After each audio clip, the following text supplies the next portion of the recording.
mai ni somni paruk sang hi somni paruk ani Iran lampang chuanin Israel drone an ka thlak sak tat mai ni he drone hi Israel te hianin Iran va spy na atana an man thin nin report a oma heti le hi kan ron react chiang ron soizawa chu mi ma ka hril du cheu chu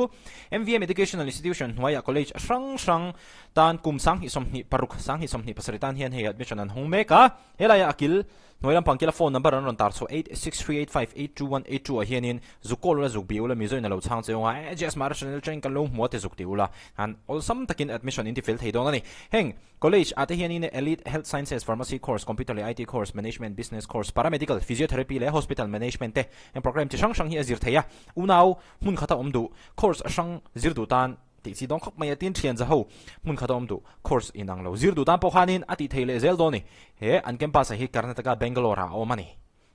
in lo boy pui ve theu doni ti kha kan ron soi ma sa ani ole to na chonin kan react nang Iran's state-affiliated Hmar news agency has reported that Iranian air defense forces shot down a surveillance drone over Hormozgan province in southern Iran. The drone Iranian air defense forces ten he drone hi an lo ka thak sakani straight off Hormuz na yamo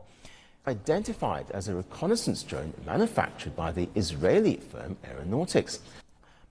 Israel siam chu ania he drone hi Iran was spy nan an mangthin ni inalanga ni The orbiter is designed for surveillance and real-time intelligence gathering. Ya poema khop may real-time intelligence gathering surveillance am je chu hemi drone hi Israelin Iran laman vatir phenga straight off Hormuz chunga te Iran chunga te poniang khata khan Iran te khanin engtin tak nge man lo lak satellite image te han te khinanga engenge danglam to hei satellite image nimina kan laka chonin heti hi ni amaro chu hei voina data thar ber kan ne chonin hengte lo om to thlet mai heng an da na mun te hin lo in son long te hi anom na munan om to lo khang ang chi thleng khan Israel lampang chuan intelligence poimo tak tak kha hemi drone mang hianin an nei theidon ani tunang khowela chuan enge akap na tiang hani to lo ka nat ringot ai chuanin intelligence an nei thange thalo ti te po ha poimo ani America lampang pon anin pom Indo chantir nia khan America lampang chuan an tomahawk cruise missile mang khan an target ni lo pui kha an ka fupal lo mai ani kha target kha nge kan ti chuan school me chazir lai vek omna ani kha an kap fu pal lo mai America lampang chuan an thiam lo ni ti pon pom vek to khathi lom ji ania chu van chuanin akap na akap ma sa ai kha chuanin intelligence thatak ne ya kha intelligence thatak ne na an mel mate in be kha apoi mo to ani chu van chuanin Israel po hian thei to pin man na ma ro chu Iran lampang lo che chak ve hian lo ka thak saktat maya. Well, the report comes as the US President Trump he said on Saturday that a US-Iran peace agreement is close to being finalized. An agreement has been largely negotiated. Hetianga US le Iran an in rem don hai hian heti hian in Israelin an drone Iran was spy na tur kha vatir phe Iran lampang chuan lo ka thak saka tin tukin sing lampang kan react to boka US lampang chuan in an ma ni sipai te ta na him lo thei tura an ngai awang khan Iran missile ka chu theina tur le Iran long tuipuya straight off Hormuza bom lo kam ru thei tur ang chi ho kha US lampang kha chonin an ka chiat sak kha ni to chonin Iran lampang khan ti khan in warning te khan ron pe to poka Middle East a hian in US tan mun him reng om to don lo te po khan in ti khan warning khan ron pe chawani chu wang chuan heti anga thil an ron om chole tak nu hi chuan Iran le US te po za som ko panga in rem na tur point sang chu kan soi fel to anti te po hi khami 5% akhanin an rem thei lo angem o katia heng thilawang te po hianin tuna peace deal nei antum US le Iran tena in rem siam antum te po hi te po hi a lo tling lo mai anga ti ngai to na te po kha ye po hian tu he kan nei le me ka ni a boi thla kho mai India rama po petrol man aron sanga voi khat haron sanga nia a om ve tho mai kan tia anua dar da aron sang le chonin atu aron sang le a khatiang khan thok le khataron ti sang hal vut lo khan ata tol le ron ti sanga hei vai en ti chonin India sarkar chonin US le englo ame Indo wang kha ani anti ni US le Iran te Indo wang chuwa oil man te asang zela chuwa chon ke ni pon kan ti sang lo thei lo ni kha anti ni chuwa chonin he Indo na hian in hong ani thui kho me ke ni India ram thing te pon hong aron nei ta Indo na tel ve lem lo mo in nam noi mi lo te po chuwa chonin Iran le US te hi chon he te hian in deal te hi han sign fel vat thei se Iranian forces recovered the wreckage of the drone with assistance from naval units operating in the province. Hormuz Gan is Iran's drone an ka thla ka hi Iran lampang hianin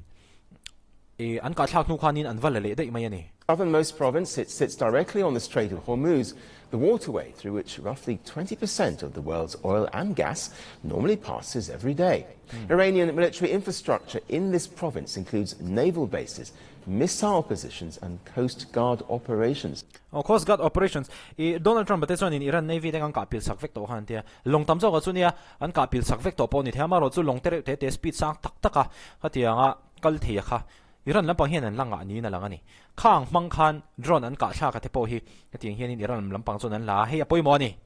kap thlasatia chuni se thu than amaro chu Israel siam chua drone khami a technology a kha tuna hian in Iran kuta om ti na ni khami drone kha chu kap thla se chu thu than amaro chu an kap thla a chumi piala ma chuanin Navy puina mang khan kha drone a kha Iran kuta han la le dei mai ni hetiang ni chuanin Israel technology kha Iran sipai te an scientist te khan an thei ang to khan lab academic lab ani mo industrial lab ani mo an scientist te khan an lo zir chiang ve don ani Israel chon hetiang hi an nei a hetiang hi an nei chuan hetiang po hi an nei theya chu tiang ani chuan engti nge ke ni hian mak an lo lak ve ang khatiang khan tuna la ya chuanin intelligence te information knowledge te apoi mo to lu to ga nei. But this drone incident is not the only story emerging from Iran this week. According to a report, Financial Times in a report, Iran guards used UAE company to buy military satellite equipment. United Arab Emirates te hianin Indo US le Iran Indo tak like han Iran rama be puyan lo bathak ve mo ko tiama ro sei Iran sipai te Iran Revolutionary Guard Corps te hian mo IRGC te hian United Arab Emirates company pakhat chu lo mang tangkain ani UAE company pakhat kaltang hian Iran te hian China atangin satellite equipment an mani drone siam chua na atan Iran drone he Shahid drones kan ti temo khatiang siam chua na atan khan an lo le ve ni ti he Financial Times an report lat mai ni aril rem hle mai karin dan chuanin UAE a company te hian hlok na engam ni tak an tel ve ni karing hetianga ani company UAE company kaltanga Iran ina China atanga satellite equipment then khat an han le thei ni chuan UAE company te po hian hlon chun tel ve viawang nilo se chu Iran te po hian wangen pu ring otang asan chu Iran hian in UAE te po abe ve thawa UAE rama an sipai mun pui ten oil infrastructure ting chi te po kha drone mang te khan abe ve thawa ni Iran te po khan mo chu fan chuan hetiang ani chuanin UAE rama an sarkar ho tu te pon hen company hi an chui chu kanga engwahin nge mo engtin nge omzia tu te nge he company shroi tu te hi an company chun boy view the ni tu na hian United Arab Emirates a company pakhat hi a chan chu Iran sipai te an lo pui tlat Iran sipai ten he company kal tang hian China atangin satellite equipment an lo lei from the financial Chinese-made satellite antenna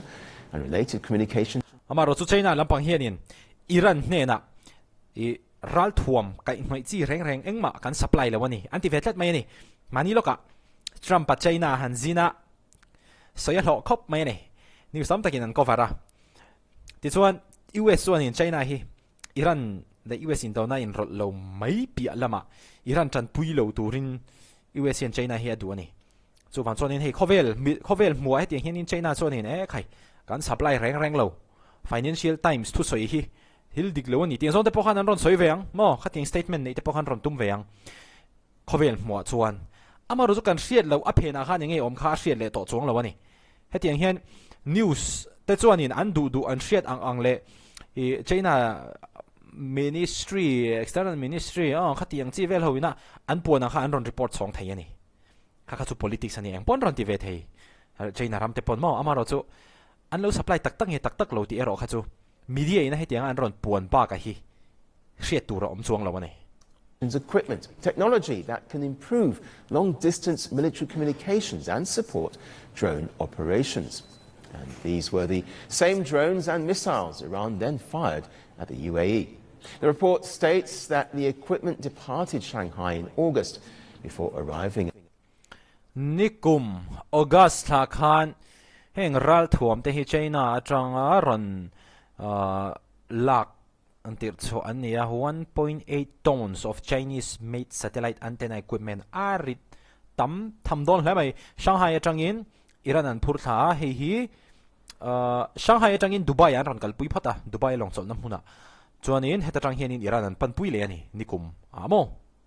pui hla mai Financial Times on report lat mai ani Dubai heng ram te po hi United States ten zan thok khon lo me amaro chu politics real ang reng khop mai tu na chon mo heavy dia tanga kan react chhuat hei bera chu Iran lampang hianin Israel spy drone pakhat Strait of Hormuz bula an kap thla a hianin anin biak US le Iran in biak na te hi a mong thei do ni na lang al US lampang in Iran an lo kap le boximo pati zong kha tu tum news satana kan han react an soi zaw le thei ni se video la game hole theu do nia